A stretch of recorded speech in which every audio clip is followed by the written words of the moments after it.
जैसे कल आपसे मैंने बताया था कि टर्की में जो मुज़ाकरात चल रहे हैं, मुझे पहले पता था कि जो सिचुएशन की चल रही थी वो कामयाब होते नज़र नहीं आ रहे, अफगान तालिबान की हट दर्मी की बायस। आज जो चौथा दौर था वो नाकाम और नामुराद ख़त्म हुआ, और उसमें जो डेवलपमेंट्स हुई हैं, जो गुफ्तगू हुई, आपको हम बता देते हैं। आज जब चौथा राउंड शुरू हुआ, फाइनल राउंड टर्की में अफगान तालिबान और पाकिस्तानी ऑफिशल्स के दरमियान, तो ज़राए के मुताबिक अफगान वफद के अदम ताउन पर मबनी रवैये और बार बार रुकावटें डालने की वजह से बातचीत आगे नहीं बढ़ी। अफगान वफद के बाज़ अरकान ने इश्ताल अंगेज़ गुफ्तगू की, सवालात का जवाब देने से गुरेज किया और कई मौके पर नामुनासिब ज़बान इस्तेमाल की। ये बड़ी अमेजिंग बात है कि इंटरनेशनल फोरम पर उन्होंने नामुनासिब ज़बान भी इस्तेमाल की। कतर और टर्किया अफगान वफद के रवैये पर हैरान रह गए, अफसोस का इजहार किया कि अफगान नुमाइंदे तामीरी बातचीत के बजाय टाल मटोल से काम ले रहे हैं। ज़राए के मुताबिक ज़्यादातर निकात पर तफसील से बातचीत हुई, ताहम एक अहम सिक्योरिटी मामला मुज़ाकरात के तातुल का बाइस बना। अफगान वफद ने पाकिस्तान के बुनियादी मुतालबे यानी अपनी सरजमीन से दहशत गर्द गिरोहों के खात्मे पर वाजिया और काबिल तस्दीक इकदाम करने से गुरेज किया और अमली इकदाम करने के बजाय कानूनी तावीलें पेश की। पाकिस्तान ने दहशत गर्दों की नकलो हरकत और ठिकानों के शवाहिद पेश किए अफगान तालिबान की वफद को, लेकिन अफगान नुमाइंदों ने इन पर बात करने के बजाय मामले को सियासी रुख दिया और दौरान मुज़ाकरात बार बार काबुल से हिदायत लेते रहे। जब पाकिस्तान ने मुतालबा किया कि अफगान हुकूमत अपनी सरजमीन से दहशत गर्द गिरोहों को रोके, तो अफगान वफद ने मौक़िफ़ इख्तियार किया कि यह गिरोह उनके काबू में नहीं है, और इस जवाब पर कतर और टर्की वाले हैरान रह गए। ज़राए के मुताबिक जब अफगान वफद ने फ़ज़ाई हदूद का मामला उठाया तो पाकिस्तानी वफद के सरबराह ने निशानदही की कि अपनी सरजमीन को दुश्मनाना सरगर्मियों के लिए इस्तेमाल होने से रोकना सबसे पहले अफगानिस्तान की जिम्मेदारी है। ज़राए के मुताबिक 27 और 28 अक्टूबर की दरमियानी शब मुज़ाकरात 18 घंटे जारी रहे और मुसवदा 3 बार दोनों फरीकों के दरमियान तय पाया। पाकिस्तानी वफद के सरबराह ने अफगान वफद से पूछा कि इस्लाम में कहा जाता है कि जो बात 3 बार कही जाए वो हतमी मानी जाती है, तो क्या यह हतमी इत्तफाक है? अफगान वफद ने जवाब दिया, जी हाँ ये हतमी है। ताहम दस्तखत से ऐन कबल अफगान वफद काबुल से फ़ोन पर मुशावरत के बाद तयशुदा माहदे से मुकर गया। इस रवैये पर कतर और तुर्किया ने अफसोस का इजहार करते हुए कहा कि अल्लाह इन लोगों की रहनुमाई करे और माफ़ फरमाए। 3 बार मुआहदे के करीब पहुँचने के बावजूद अफगान वफद के पीछे हटने से वाज़ेह हुआ कि असल रुकावट काबिल इंतज़ामिया की हिदायत है। इसके बावजूद पाकिस्तान ने मेज़बान मुल्क की दरख्वास्त पर बातचीत को एक और मौका देने में आमादगी जाहिर की। चौथी मुलाकात इस वक्त जारी है। मेरे साथ major general retired Zahid Mahmood sahab मौजूद हैं। आपकी जो सबसे बड़ी सिग्निफिकेंस है वो ये कि आपने बेजोर में 2007-2008 के अंदर वॉर ऑन टेरर के दौरान पाकिस्तान अफगानिस्तान बॉर्डर के अंदर जो है यूनिट को लीड किया। आपको तमगा बसालत जो मिला वो इस बहादुरी शुजात की वजह से मिला कि आपने तहरीक तालिबान और अलकायदा के ख़िलाफ़ जो है वो मुहिम जोई की और कामयाबी से आपने जो है पाकिस्तान को लीड किया, पाकिस्तानी आर्मी ट्रूप्स को, और आपको सिवियर इंजरी भी हुई। तो मैं इसलिए तारुफ ये कराया कि अफगानिस्तान और तालिबान को समझने के लिए जनरल साहब से बेहतर इस वक्त कोई मौजूद आदमी नहीं है। जनरल साहब, बहुत warm welcome for your time. Sir, ये मुज़ाकरात तो ऑलमोस्ट हो चुके नाकाम। आपका बहुत एक्सपीरियंस है तालिबान को समझने का, अफगान तालिबान को समझने का, टीटीपी को समझने का। ये क्यों इस तरह हो रहा है कि अफगान तालिबान जो हैं वो पाकिस्तान की और इंटरनेशनल कम्युनिटी की इस सीधी सी बात को नहीं मान रहे कि वहाँ पर जो टीटीपी ऑपरेट कर रहा है दहशत गर्दी को, उसको ख़त्म किया जाए? क्या वजह हो सकती है सर इसकी? कामरान साहब, पहले तो thank you very much for such a nice introduction ji, very kind of you. मैं समझता हूँ जी, देखिए पाकिस्तान और ये जो इस वक्त अफगानिस्तान के डायलॉग हो रहा है, ये कुछ स्ट्रक्चर्ड किसी गवर्नमेंट का या किसी रिप्रेजेंटेटिव ऑफ पीपल गवर्नमेंट का डायलॉग नहीं है। आपको ये पता होना चाहिए, हमारे जहन में ये होना चाहिए कि ये पाकिस्तान की स्टेट नॉन स्टेट एक्टर्स के एक ग्रुप जो कि काबिज है इस वक्त, या जिसको भी जो children of conflict through the age a by product of the war एक काबुल के अंदर आए हैं। तो इसलिए वो प्रायोरिटी जो उनकी रहेगी वो नॉन स्टेट एक्टर्स के जो ग्रुप का जो ऑब्जेक्टिव्स है वो रहेगी। It is not the political, economic, social objectives of Afghanistan people. वहां के लोगों की एस्पायरेशन से निकले हुए ये डायलॉग को नहीं लीड कर रहे या पीस के परसूट में नहीं कर रहे, तो they are already into friction. तो इस तरह का माइंडसेट के साथ ये डायलॉग हो रहा है। देखिए, जब से टीटीए आई है कामरान साहब अफगानिस्तान के अंदर, उन्होंने डिस्टेंस करना शुरू किया पाकिस्तान से जी अपने आप को। उनकी पॉलिसीज देखी, और कुछ चीजों में वो शुरू में आपको याद होगा मुशर्रफ साहब के टाइम में यहाँ पे बयान में वो स्टैचूज गिराए गए थे जी, बुद्धा जी जी जी, तो बड़ा सीरियस पाकिस्तान इंटरनेशनल प्रेशर आ रहा था। पाकिस्तान तब तालिबान हुकूमत को सपोर्ट करता था, सऊदी अरेबिया ने, पाकिस्तान ने, यूएई ने, सब ने बड़ा प्रेशर डाला, और जनरल मोइनुद्दीन हैदर उस वक्त वजीर दाखिला हुआ करते थे पाकिस्तान के, तो he went on a visit, उनको समझाने गए, तो वो आगे से उन्होंने जिस तरह के जवाब दिए तो उससे अंदाजा हो जाना चाहिए था कि ये अपना एक वे ऑफ इनका डीलिंग और स्टेट फंक्शनिंग। जनरल साहब एक बात बताइए कि दहशतगर्दी को किस तरह तहरीक तालिबान अफगानिस्तान सपोर्ट कर रहा है, या टीटीपी और टीटीए में कोई फर्क ही नहीं है आपके ख्याल में, कि दोनों एक ही चीज हो गए? टीटीपी की तो ये लीवरेज इस्तेमाल कर रहे हैं जी, दोनों ने देखे ना, आईएसएफ को लड़ा है जी, आईएसएफ को लड़ा है अफगानिस्तान के अंदर, इनके आपस में रवाबित भी मुकम्मल हो चुके हैं, और इस वक्त तालिबान का जो हमें कामरान साहब समझने की जरूरत है कि आई डोंट थिंक सो कि पूरे सेंट्रल अथॉरिटी का एक ऑर्डर चल रहा है। इन्होंने पूरे अफगानिस्तान में अपना फुटप्रिंट स्ट्रॉन्ग करने के लिए और अपना फुटप्रिंट दिखाने के लिए और अपने कंट्रोल को दिखाने के लिए प्रोबेबली इन्होंने एरियाज बांट दिया जी, जो जो कमांडर जिधर जिधर स्ट्रेंथ में बैठा हुआ है, he is running the show Taliban के झंडे के नीचे, जैसे फ्रेंचाइजीज खुल जाती है ना जी डिफरेंट एक ही कंपनी के नाम से, तो ये वो हुआ है, इसलिए पुल्स एंड पुशेस बहुत है। फिर प्रॉक्सी स्टेट एक बीच में जंप कर गई है, lot of money has jumped in, तो ये जो इकोनॉमिक्स है ना टेररिज्म से रिलेटेड, वो इस वक्त लीड कर रही है जी, इस वक्त पीस स्टेबिलिटी वो उनको सूट ही नहीं कर रहा, और वो देखें इसी को लीवरेज के तौर पर इस्तेमाल करके पाकिस्तान से अपने ऑब्जेक्टिव्स हासिल करना चाह रहे हैं, इलीगल स्पेक्ट्रम रुका हुआ है, तो ये वो बहुत से अवामिल हैं which has nothing to do with the state. General sahab लेकिन इनको तो बहुत मार पड़ सकती है पाकिस्तानी फौज से, अभी भी पड़ी है, तो ये किस बुनियाद के ऊपर, किस शय के ऊपर, मतलब अगर हिंदुस्तान की प्रॉक्सी भी बन गया अफगान तालिबान तो उनको समझ नहीं आ रही कि देखें एक है गुरिल्ला वॉरफेयर जो उन्होंने बड़ी सक्सेसफुली लड़ी, वो भी हमारी सपोर्ट से, लेकिन यहाँ तो गुरिल्ला वॉरफेयर नहीं, यहाँ तो आप हमारे साथ हमला कर रहे हैं, हमारे पास आ रहे हैं,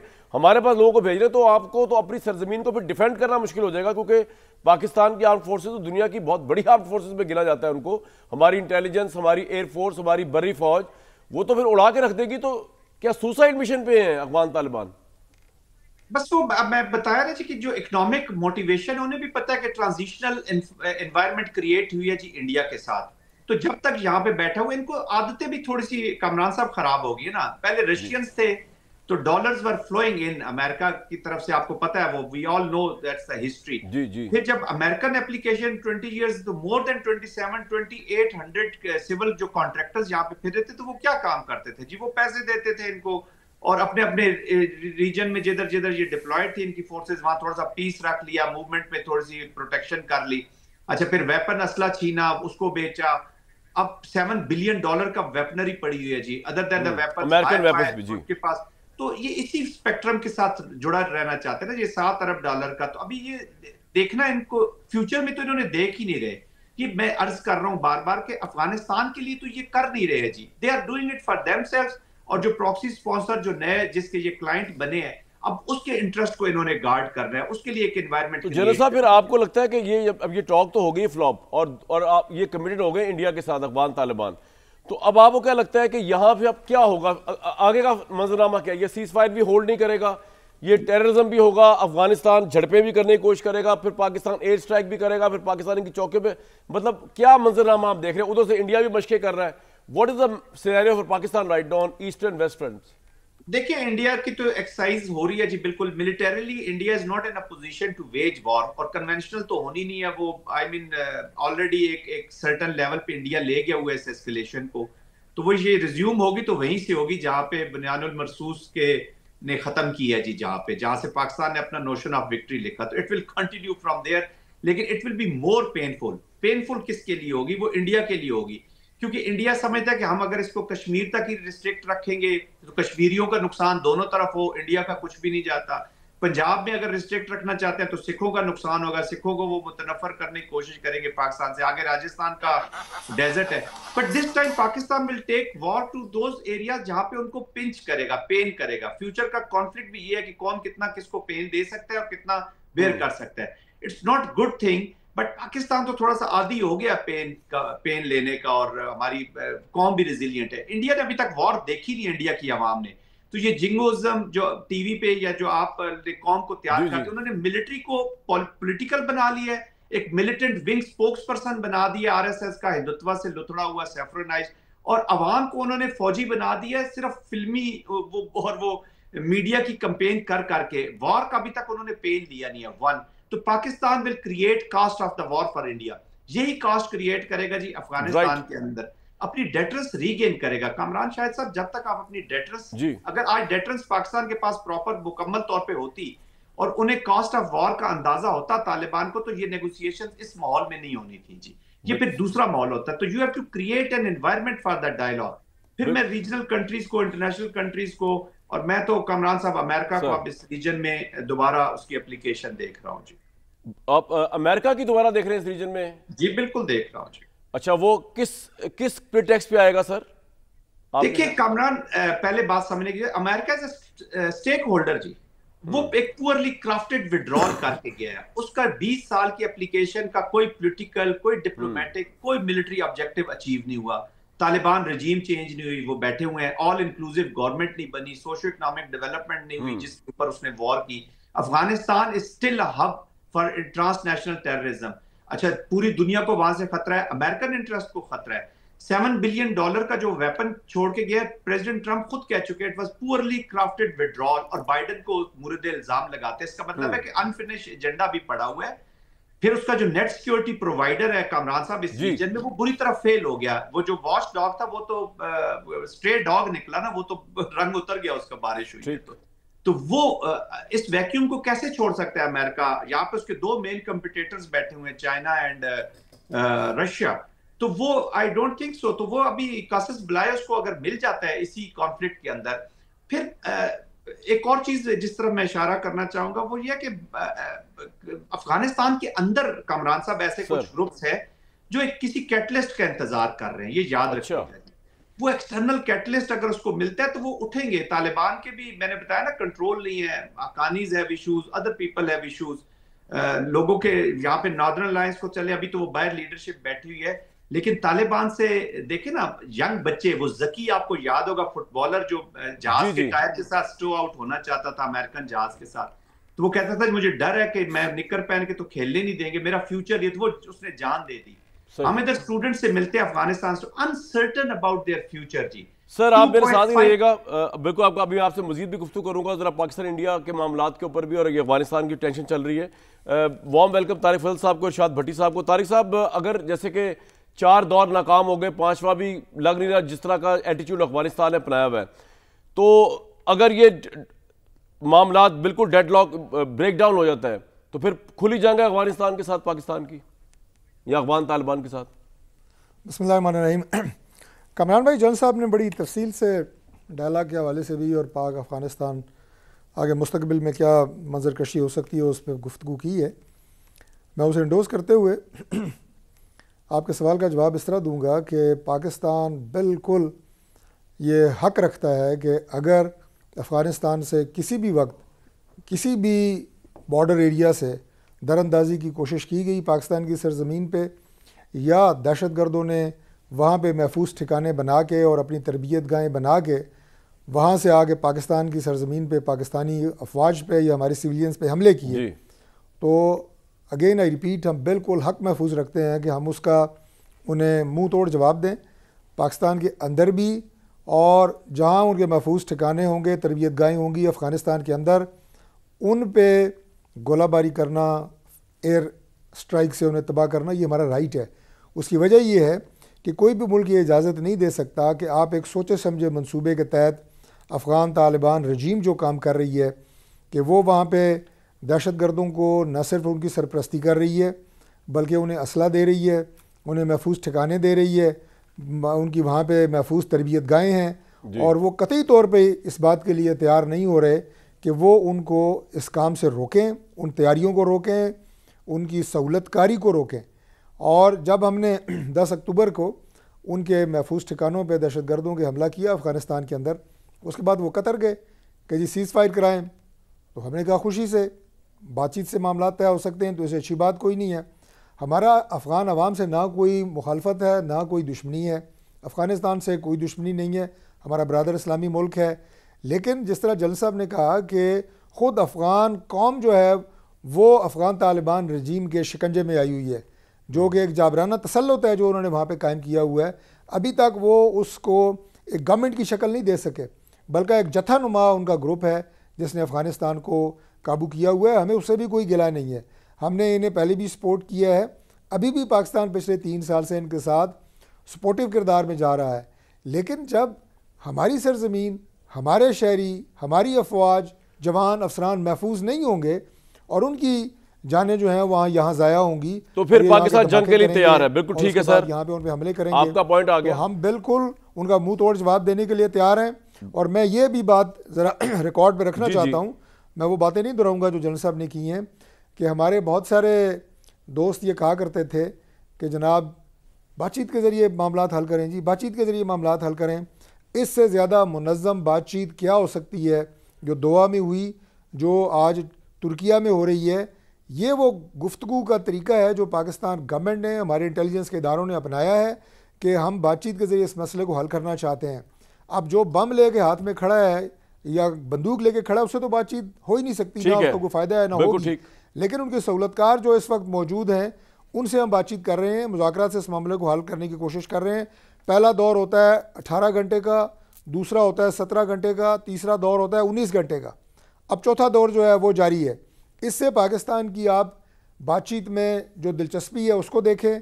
हम अपने जो मीडिएटर्स हैं जो सालसी का किरदार अदा कर रहे हैं, कतर के भाई हमारे, तुर्किया के, हम उनके भी शुक्रगुजार हैं कि वो भी ठीक है सर, आपका पॉइंट आ गया, के साथ इन मुज़ाकरात में साथ शामिल हैं और इंसिस्ट कर रहे हैं कि ये मुज़ाकरात के जरिए मामला हल हो। बिल्कुल पूरा, मैं बस आखिरी जुमला कह दूं, अभी तक हमारी पूरी कोशिश है कि मुज़ाकरात से ये बातचीत हल हो, और अगर नहीं होगी तो उसके बाद अगेन फिर पाकिस्तान अपने वतन का दिफा करना जानता है, अपनी सरजमीन का दिफा करना जानता है, चाहे उसके लिए हमें किसी भी हद तक जाना पड़े। बिल्कुल ठीक है। भट्टी साहब, क्या वजह है अफगान तालिबान रजीम इतना हटदर्मी पे जो उतरा हुआ है, वजह क्या है?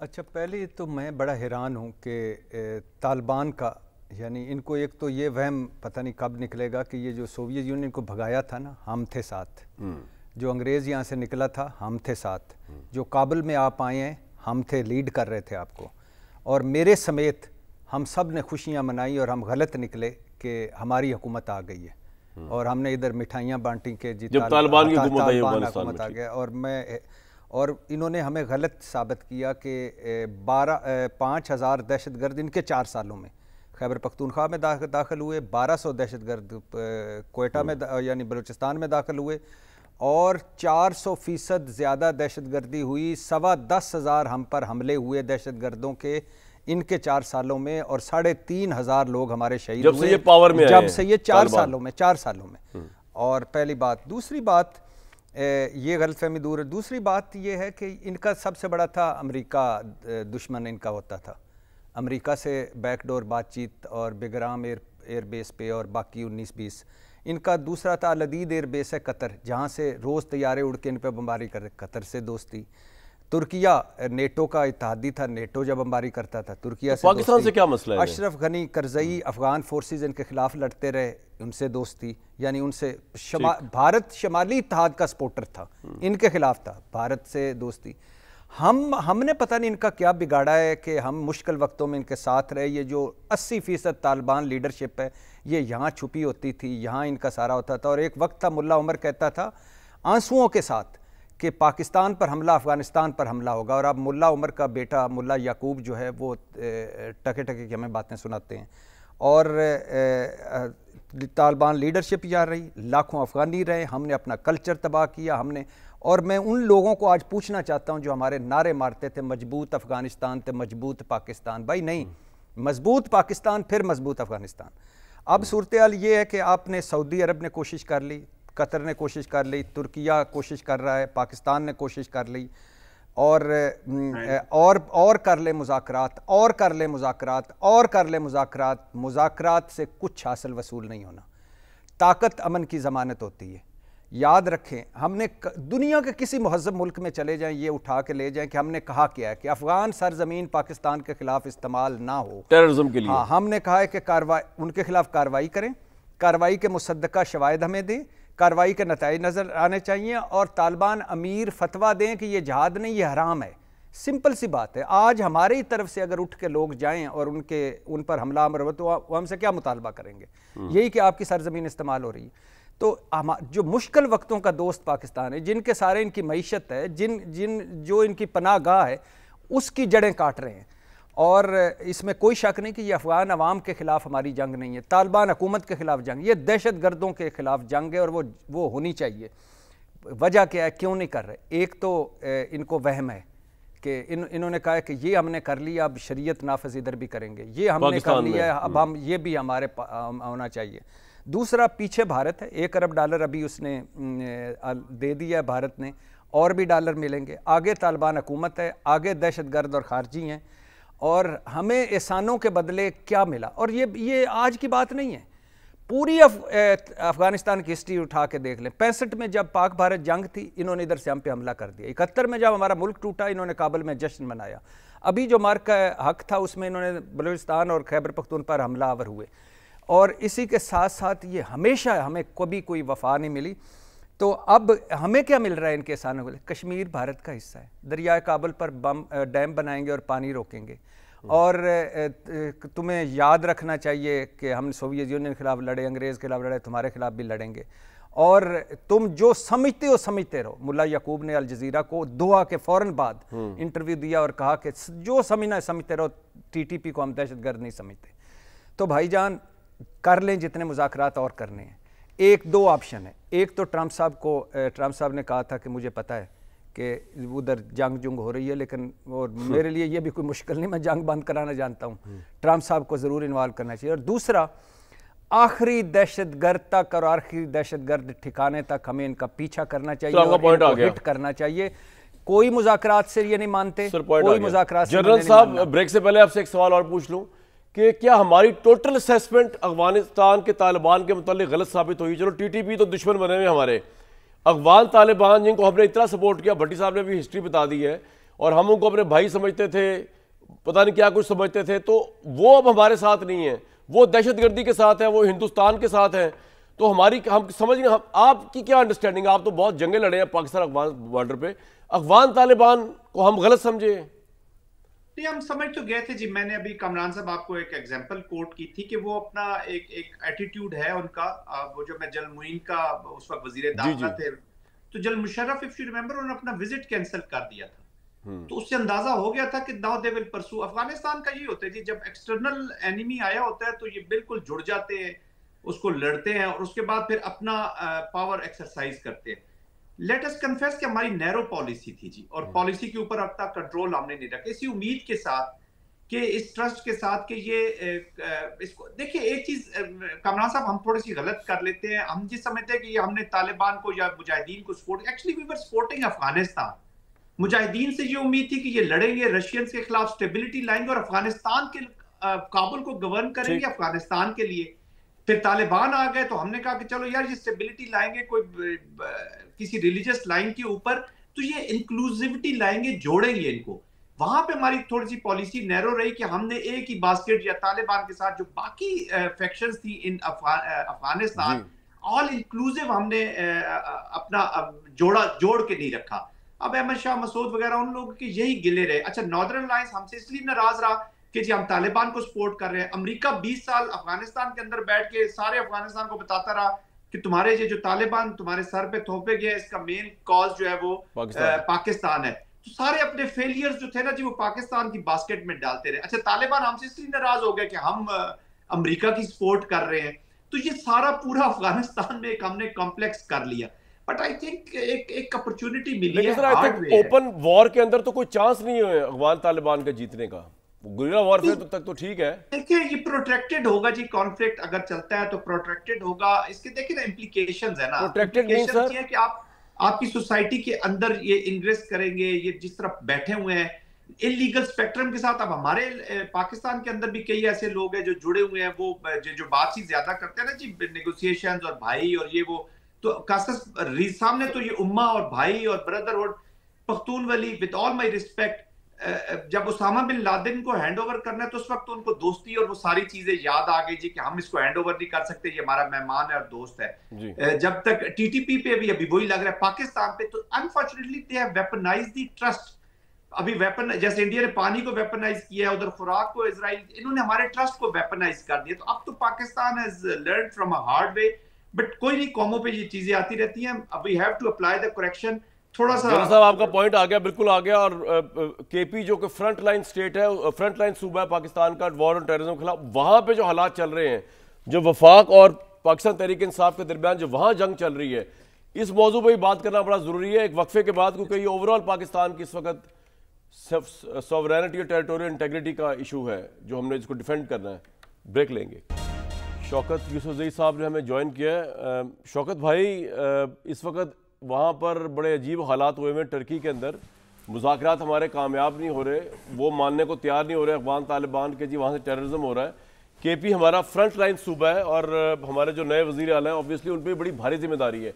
सर, अब गवर्नमेंट नहीं बना रहे, ठीक है, इमरान खान साहब से मिलना उनका बड़ा ज़रूरी है, उनका बनता है, उनको मिलना चाहिए जाके, लेकिन सर सूबे के लिए भी तो ज़रूरत है ना कैबिनेट बनाना। तो शौकत भाई क्या वजह है, आप नहीं मशवरा दे रहे वज़ीर आला को कि इस वक्त जरा टोन डाउन करें वफाक के साथ? बड़ा अच्छा कोर कमांडर साहब से मुलाकात हुई है, मामलात को अच्छा लेके चले, वॉर लाइक सिचुएशन है सर इस वक्त।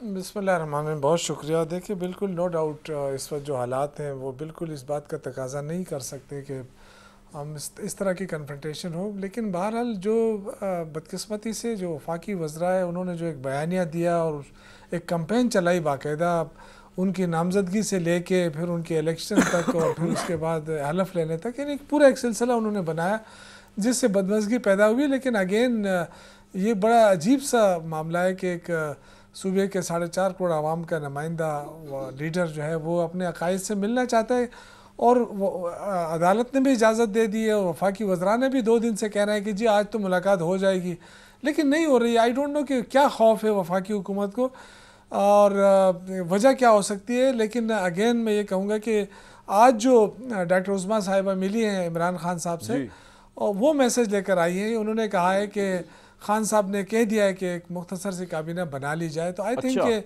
आपकी बात है, मैंने अभी सीएम साहब को मैसेज किया है कि जी बिल्कुल बना लेनी चाहिए, अगर खान साहब ने इजाज़त दे दी है तो एक ये तो बड़ी अहम खबर आप बता रहे हैं कि इमरान खान साहब ने मैसेज दिया है सोहेल अफरीदी साहब को कि जी आप अपनी मुख्तसर सी काबीना बना लें। शौकत साहब यही आप कह रहे हैं ना? जी जी बिल्कुल, और मेरा ख्याल ये है कि इंशाल्लाह 1-2 दिन में पेशरफ्त हो जाएगी इस पर। और सर दूसरा जो वफाक को आप सपोर्ट करते हैं, जिस तरह के हम इंटेलिजेंस बेस्ड ऑपरेशंस कर रहे हैं, उसके ऊपर एक आप लोगों की तरफ से बिल्कुल डिफरेंट पॉइंट ऑफ व्यू आ रहा है, या महाजरीन के मामले के ऊपर इस वक्त हमें यूनिटी की ज़रूरत है। शौकत भाई, तो उसके मुतालिक आपकी क्या राय है, आपकी पार्टी की और वज़ीर आला जो नए उनकी? देखिए मेरे ख्याल से अगर वफाकी हुकूमत चाहती तो शुरू दिन से मामलात अच्छे हो सकते थे, लेकिन कन्फ्रंटेशन तो वहाँ से शुरू हुई है ना कि उन्होंने कहा कि ये वज़ीर आला जो है ये तो दहशतगर्दों का सहूलतकार है। पहली प्रेस कॉन्फ्रेंस अता तारड़ ने की, ये बात उन्होंने ये इल्ज़ाम लगाया, फिर उस पर दूसरा इल्ज़ाम कि जी ये जी फंडिंग ले रहा है। तो ये भी आपने देखा कि ना तो फंडिंग ले रहा था ना, फिर उसके बाद इनकी कोशिश थी इलेक्शन कमीशन से हमारे सारे मेंबरान को आज़ाद करवाया, फिर कहा जी 30 मेंबरान के साथ हमारे राब्ते हो चुके हैं। तो जब सब कुछ में नाकाम हो गए तो फिर हलफ में इन्होंने हलफ बर्दारी नहीं होने दी। तो ये सारी चीज़ें ऐसी हैं ना कि इनको चाहिए था कि इतना हसास सूबा है, मामलात ख़राब हो रहे हैं, तो एक अच्छा वर्किंग रिलेशन बनाना चाहिए था। लेकिन बदकिस्मती है, मैं कहूँगा या तो ताकत का ज़ौम है उनके अंदर या जो भी है। लेकिन मैं अगेन बड़ा क्लियर कहूँ, देखिए जी अब जहाँ तक अफ़गानिस्तान का सवाल है ना, उस पर हम बड़े क्लियर हैं। देखिए हमारे जो बॉर्डर है वो बॉर्डर जो है उसकी हिफाजत करना हमारी सिक्योरिटी इदारों की, हमारी वफाकी हुकूमत की, इनकी जिम्मेदारी है और इसमें हम अपने इदारों के साथ खड़े हैं। ये बिल्कुल गलतफहमी में कोई ना रहे कि अगर अफ़गान मुज़ाकरात नाकाम होते हैं तो हम न्यूट्रल हो जाएंगे या कि नहीं, हम अपनी फ़ौज के साथ खड़े होंगे, हम अपने रियासत के साथ खड़े होंगे जो भी फैसला होगा। लेकिन जो एक इंटरनल ऑपरेशन की बात हो रही है उसमें हमारा मौक़िफ़ ये है कि सूबाई हुकूमत को ऑनबोर्ड किया जाए, सूबाई हुकूमत के साथ बैठा जाए ताकि एक अच्छे तरीके से पेशरफ्त हो, क्योंकि ऑपरेशन तो पहले भी हुए हैं लेकिन उसमें जो एक अच्छा वे निकल सकता है वो सूबाई हुकूमत चाहती है कि हमारे साथ बैठ के एक अच्छा रास्ता निकालें ताकि दहशतगर्दी जो है इसका मुस्तकिल ख़ात्मा हो। अदरवाइज़ जब तक आप बॉर्डर को महफूज नहीं बनाएंगे, लोगों का आना बंद नहीं करेंगे, तो इस तरह तो कई ऑपरेशन हुए, फिर तब दूसरा ऑपरेशन हो जाएगा। उससे नुकसान ये होता है कि जो कोलेटरल डैमेजेस जो होते हैं ना उससे हालात लोकल लोग जो है ना सर बिल्कुल आपका पॉइंट आ गया, उसका मसला बनता है। मैं जरा वफाकी हुकूमत से पूछ लूँ अब, तारिक फजल चौधरी साहब हमारे साथ मौजूद है ऑब्वियसली। तारिक साहब चले इस बात को छोड़ें कि आपने वो इल्ज़ामात लगाए आपने दहशतगर्द का, उससे आगे निकल जाते हैं हम क्योंकि वो तो वज़ीर आला बन चुके हैं। अब सर प्रॉब्लम क्या है? अब तो इमरान खान ने कह दिया कि जरा मुख्तसर काबीना बना लें, अब ये मसला भी ख़त्म हो गया। इमरान को मिलवा दें आप, चले ना मिलवाएं, काबीना तो बन रही है। दूसरे इशूज़ के ऊपर तो इनको ऑन बोर्ड लेना आप, जैसे ये ऑपरेशंस की बात कर रहे हैं, ये महाजरीन के इशू की बात कर रहे हैं, इनको ऑन बोर्ड लें। They are the stakeholders, Tehreek Insaf, इनके पी। देखिए कमरान भाई, मैं शौकत साहब ने जो बात की है मेरे भाई ने, मैं उसे मुझे बड़ी खुशी हुई है कि उनका कॉन्सेप्ट जो है वो एक पाकिस्तानी का कॉन्सेप्ट है जो कि होना चाहिए। और उन्होंने बरमला इस बात का इजहार किया है कि जो बॉर्डर्स है उसकी हिफाजत जो है वो फेडरल गवर्नमेंट की और अफवाज पाकिस्तान की जो है वो ज़िम्मेदारी है। ये बिल्कुल ठीक बात उन्होंने की है और यही ज़िम्मेदारी जो है वो मुसल्लह अफवाज अदा कर रही हैं। और वफाक भी और फेडरेशन भी अपनी ज़िम्मेदारी को बिल्कुल नहीं भूला। उसके लिए जितने भी वसाइल, रिसोर्सेज, पैसा वहाँ पे चाहिए दिया है, आइंदा भी देंगे। और किसी तरह का भी कोई आप ये कहें कि मौका नहीं दिया जाएगा कि हमारी जो पाक सरज़मीन है इसके ऊपर दरअंदाजी हो और बाहर से आके कोई दहशतगर्दी करे। आपने देखा है कि पिछले सरसे में, जैसे अभी भट्टी साहब बड़े अदाद शुमार से बात कर रहे थे, कितने खूबसूरत नौजवान हमारे अफसरान और जवान मुसल्लह अफवाज के उन्होंने इस वतन अज़ीज़ पे अपनी जान का नजराना पेश किया, इस वतन की और इस बॉर्डर की हिफाजत करते हुए। तो ये एक मुश्तरका कॉज है, ये किसी एक जमात का फर्ज नहीं है। इमरान खान को आप क्यों नहीं मिलवा देते वज़ीर आला से? क्या खतरा आपको कि कोई तहरीक का पैगाम लेके आएंगे? वो क्या खदशा क्या आपका? मिलवा देंगे, असल में मिलवा देंगे, असल में मिलवाने में कोई हर्ज भी नहीं है, मैं इस बात का भी बिल्कुल कायल हूँ। लेकिन ये जो जिस फ़िज़ा की बात अभी यहाँ पे की है, जिसका मैं जिक्र नहीं करना चाहता, मेरा ख्याल है कि ऐसी कोई तुंदो तेज़ी जो है वो कोई केपी में पैदा करने की कोशिश की जा रही है। और मैं नहीं समझता कि उसमें कोई हकीकत बन सकती है। जिस तरह की मंजरकशी नए वज़ीर आला सोहेल अफरीदी के बनने के बाद की जा रही है कि हम जनाब अब ज़मीन आसमान के कलाबे मिला देंगे, हम इस्लामाबाद पे, कल की बात है मैंने सुना बयानात के जी चढ़ाई कर देंगे, हम पता नहीं लोगों के पता नहीं क्या कर देंगे। यार खौफ खुदा करो, कोई ये जो वज़ीर आला होता है इसमें और कोई सिकंदर आज़म में फ़र्क है। अब वज़ीर आला है, वज़ीर आला रहें, बाकी भी 3 वज़ीर आला यहाँ पे मौजूद हैं पाकिस्तान में, वो भी अपना काम कर रहे हैं। सिकंदर आज़म नहीं बन जाता बंदा वज़ीर आला बनने से कि वो जिधर जाएगा दनाता हुआ। आपकी इन बातों में ना भट्टी साहब बड़े हंसे हैं, जो आपने कहा ना मिलवा भी देंगे, तो मैं पूछ लूँ इनसे क्यों हंसे हैं ये, अगर आपकी इजाजत तो तारिक भाई क्यों हंसे भाई? वो इसलिए कि थोड़ा सा उन्हें ये बताया है कि बाकी फोर्सेस भी ग्राउंड पे हैं, ठीक है, और उनकी भी अपनी एक हकीकत है, हर इदारे का अपना एक वजन और उसका मकाम है, बिल्कुल सबको साथ लेके सबकी जिम्मेदारी को आपका पॉइंट आ गया तस्लीम करके बर्दाश्त करके ही आप अपने मामलात चला सकते हैं। और बाकी जो बात है आपने ऑन बोर्ड लेने की, मैं बिल्कुल आपको यकीन दिलाता हूँ कि वज़ीर आला केपी उनकी अपनी एक कॉन्स्टिट्यूशनल पोजीशन है, आप खुद भी ऑन बोर्ड रखा जाएगा और मैं उनसे भी तारिक भाई आप खुद भी ऑन बोर्ड है, भी उम्मीद रखता हूँ। मुझे लगता है आपसे ज्यादा मैं ऑन बोर्ड हूँ बिल्कुल है। फेडरल गवर्नमेंट की बात कर रहा हूं। फेडरल गवर्नमेंट जो है वो 100% ऑन बोर्ड है, और हमारी ज़ाहिर है वजारतों की जिस जिसकी जो जिम्मेदारी है उसने अदा करनी होती है फेडरल। लेकिन देखें ये जो एक तासुर दिया जाता है ना, ये आप जैसे हमारे दोस्त जो शरारतें करते हैं ना मीडिया पे बैठ के, अभी मैं आपको ये बात बताऊं कि जब अपने मार्का हक किया तो 9 और 10 मई को, तो उस वक्त फील्ड मार्शल साहब की तकरीरें उठा के देख लें, प्राइम मिनिस्टर साहब की तकरीरें उठा के देख लें, जब ये सारी सूरत हाल इंडिया ने 5-6 मई को हमला किया तो उसके बाद प्राइम मिनिस्टर, फील्ड मार्शल, उनकी पूरी टीम और हमारे चंद वज़रा, उन्होंने बैठ के सारी सूरत हाल सामने रख के डिसाइड किया जी कि इंडिया को मुंह तोड़ जवाब देना है। तो ये फैसले इसी अंदाज से होते हैं। लेकिन ये कुछ मैं बड़ा जेलस फील करता हूं आपसे, जब आप हर जगह पे फील्ड मार्शल को ले आते हैं ना सामने, हर जगह अपने डिफेंस के लिए आप उनको ले आते हैं सामने। भाई वो तो जो कर रहे हैं मुल्क के लिए कर रहे हैं, वो आपके लिए तो नहीं कर रहे हैं। नहीं, अजीब बात है यार, कोई तो अपने प्राइम मिनिस्टर की कोई खूबी गिनवा दे, कोई अपनी काबीना की खूबी गिनवा दे। नहीं मुझे क्यों लेके, मैं तो ये सोचता हूँ कि यार ये करके मतलब कोई शहबाज साहब की भी कोई खूबी है या नहीं, कि कोई खूबी नहीं है उनकी, है ना भाई। हर इदारे का जनाब अपना एक काम है और हर इदारा सिविल शहबाज साहब का क्या काम है? अस्करी इदारे अपना काम कर रहे हैं, अस्करी इदारे ही सब कुछ कर रहे हैं मेरे भाई, उसी बेस पे हमारे ताल्लुकात दुनिया में चल रहे हैं। भट्टी साहब आप क्यों हंसे इस बात पे जब तारिक भाई ने कहा मिलवा देंगे इमरान खान से? अस्करी इदारे पाकिस्तान के हैं, वो पाकिस्तान के दिफा के ज़ामिन है, पाकिस्तान की इंटरनल, वो पाकिस्तान के दिफा, पाकिस्तान की इकॉनमी, पाकिस्तान के इंटरनल पीस, पाकिस्तान के एक्सटर्नल पीस, सबके वो हैं। लेकिन आप हमारे भाई हैं तो हम आपको भी देख रहे हैं, कोई ऐसी बात नहीं, हमारा तो काम है आप लोगों को देखना। जी भट्टी साहब आप क्यों हंसे? जवाब दो भट्टी, जुल्म का हिसाब दो। मैं तारिक भाई मेरे हज के साथी हैं, बहुत भोले आदमी हैं और बहुत मासूम आदमी है, अच्छे आदमी हैं, इसलिए मैं जो हंसा हूँ उस पे बात नहीं करता। ठीक है, लेकिन वैसे मैं ना बोला हूँ ना मासूम हूँ, आज ही जरूर हूँ आपके साथ है, लेकिन बोला और मासूम नहीं हूँ, गलतफहमी में ना रहिएगा कभी। चलो जी, मैंने बोले तो नहीं है, जहाँ ये अपनी कामयाबी गिनवानी होती है वहाँ ये आपको पता ना किनको ले आते हैं सामने। चलो आज के साथी जरूर हैं। चलो जी, वो बड़ा मजबूत ताल्लुक है मेरा भट्टी साहब का। चलो जी, सर आज इकट्ठा किया है, मेरिट पे बात कर रही है। हाँ, मेरिट पे दो पहलू नहीं उठाने इस पे। सर पहली बात तो ये है कि आपने कहा शहबाज शरीफ साहब का कोई काम है, शहबाज शरीफ साहब का है। शर्म शेख मैंने कहा आई salute you Trump, mister Trump, इससे बड़ा काम और क्या हो सकता है? यानी पूरी सुपर पावर को उन्होंने लपेट के जेब में डाल दिया।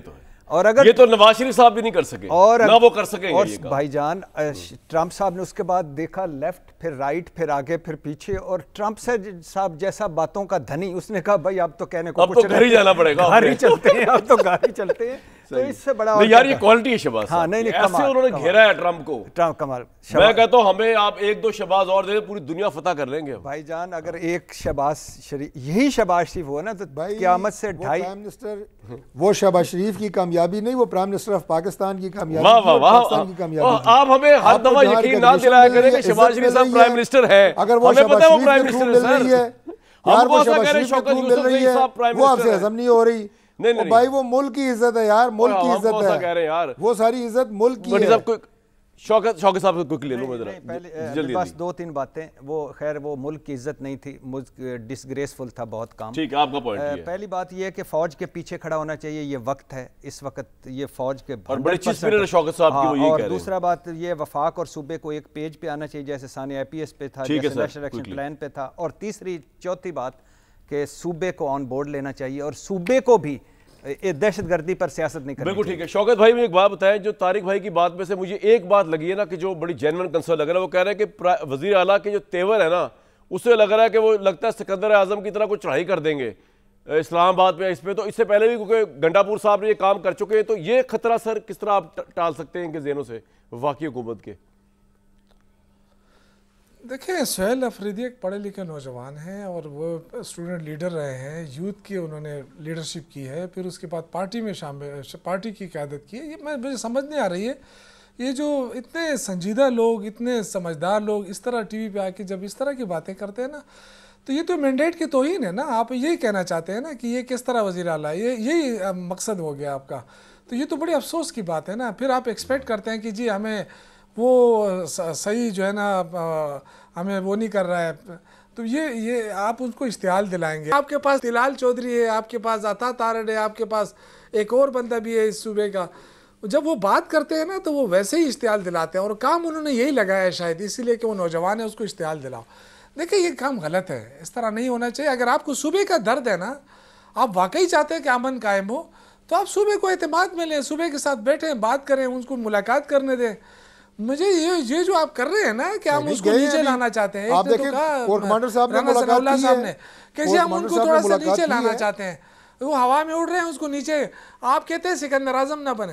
देखिए, इस तरह की बातें जो है ना, ये आप चूंकि डेमोक्रेटिक तरीके से हुकूमत नहीं बनी है आपकी, तो जिस तरीके से आप आए उसी तरह आप बातें भी करते हैं। आप कहते हैं इस्लामाबाद आकर देखे, भाई एक जमहूरी पार्टी है, अगर वो एहतजाज का ऐलान करती है तो कानून आईनी के दायरे के कहाँ पे लिखा है कि वो एहतजाज ना करे? कहाँ लिखा है कि वो काट रहा आप उसको जो है ना, लेकिन शौकत भाई किसी ने नहीं कहा कि इस्लामाबाद आके देखे। चीजें ठीक नहीं है, अच्छा नहीं लगती शौकत भाई, इस वक्त मुल्क ये जो है किसी ना, ने नहीं कहा। मईशत तबाह हो रही है, मैंने कहा मैं एक्सपोर्ट आपकी नहीं बढ़ सकी, मैं सॉरी आपकी बात काट रहा हूँ, लेकिन ये किसी ने नहीं कहा कि इस्लामाबाद आके देखे। ये जरूर कहा है कि इस्लामाबाद पे चढ़ाई नहीं कर सकते, आप आए बिस्मिल्लाह, यहाँ पे तो 40% आबादी इस्लामाबाद में, वैसे भी हमारे पख्तून भाइयों की है, अब क्यों ना आए? लेकिन यार चढ़ाई की बात आप करेंगे तो चढ़ाई कौन करने देगा भाई? आप आए, प्रोटेस्ट करें, एहतजाज करें, जुलूस लेके आए, जरूर आए। अच्छा एक बात बताइए शौकत साहब, हम ऐलान करते हैं तो हमारे ऐलान से पहले ये कह देते हैं कि जी हम नहीं आने देंगे, हम चढ़ाई नहीं करने देंगे, हम इंतशार नहीं फैलाने देंगे। ओ भाई साहब, खुदा के लिए आप जितने भी रिकॉर्ड उठा के देख लें, हम जब आए हैं तो आपने हम पे शेलिंग भी की है, आपने फायरिंग भी की है, आपने सब कुछ किया है, फिर उल्टे मुकदमे भी हम पे बनाए और फिर आप धमकियाँ दे रहे हैं। तो मेरा ये ख्याल है कि देखिए, हमें खुदा के वास्ते कभी ये भी सोचना है कि कल आप भी अपोजिशन में आ सकते हैं, फिर आप भी ऐलान करेंगे कि जी हमने एहतजाज करना है, तो ये मुल्क जाएगा कहाँ? देखिए ना, इस वक्त आवाम तो रुल रही है, 1 रुपये का रिलीफ तो दिया नहीं है हुकूमत ने। दावे उसके बड़े बड़े हैं कि जी मईशत बेहतर हो गई है, सारे इदारे एक एक करके मुल्क छोड़ रहे हैं। आप कहते हैं कि इन्वेस्टमेंट आ रही, 34 मुल्कों के दौरे तो हो चुके हैं। अब आई डोंट नो कि 34 मुल्कों से कोई 34 करोड़ रुपए की इन्वेस्टमेंट आई है। यही सारे लारे लपे हुए ना कि आएगी, इन्वेस्टमेंट होगी, सऊदी अरब करेगा, यूएई करेगा, फलां करेगा, अमेरिका के साथ बड़े करीबी ताल्लुकात बन चुके हैं। भाई साहब, हमें करीबी ताल्लुकात का फ़ायदा तो ये होगा ना कि पाकिस्तान मजबूत हो, पाकिस्तान की मईशत मजबूत हो, पाकिस्तान में इन्वेस्टमेंट आए, फिर लोग क्यों बाहर जा रहे हैं? इससे तो मेरे ख्याल से एक दोस्त ने मशवरा दिया था कि प्राइम मिनिस्टर साहब से कहें कि वो मुल्क के अंदर ही रहें, मेरे ख्याल से भट्टी साहब ने कहा था शायद, ताकि जो रही सही कसर है, जो इन्वेस्ट ये बाहर ना जाए। आप तो बाहर जाते हैं तो साथ मईशत भी बाहर जा रही है, इन्वेस्टमेंट, तो कम से कम इन्वेस्टमेंट को तो रोके ना जो पहले से मौजूद है। सर आपका पॉइंट आ गया, आप आवाम को रिलीफ नहीं तारिक दे भाई, सके। अभी ये तलाल चौधरी साहब की स्टेटमेंट चल रही है कि सजा याफ्ता शख्स इमरान खान से जो है ना आइन और कानून की बातें करना ये गैर आइनी बात है। आपका यही पर्सपेक्टिव है या ये वैसे ही फर्द जज्बात में कह दिया है तलाल साहब ने? नहीं, देखिए, जो इमरान खान साहब को अदालत से सज़ा हुई है, सज़ा याफ्ता है, इसमें तो कोई गैर अखलाकी बात है ना गैर पार्लिमानी बात है। हमारे लीडरों को भी सज़ाएँ हुई हैं, उसके बाद वो सज़ाएँ मुअत्तल भी हुई हैं। इमरान खान साहब का आगे पूरा उनके पास ऑप्शन मौजूद है। हम तो कई दफ़ा ये कह रहे हैं कि उनका मुझे एक ब्रेक के लिए कहा जा रहा है, ब्रेक के बाद मैं कोशिश करता हूँ कि मजीद आपके साथ एंगेज कर सकूँ। KP is a very important province और इस पर बात करते हैं एक ब्रेक के बाद।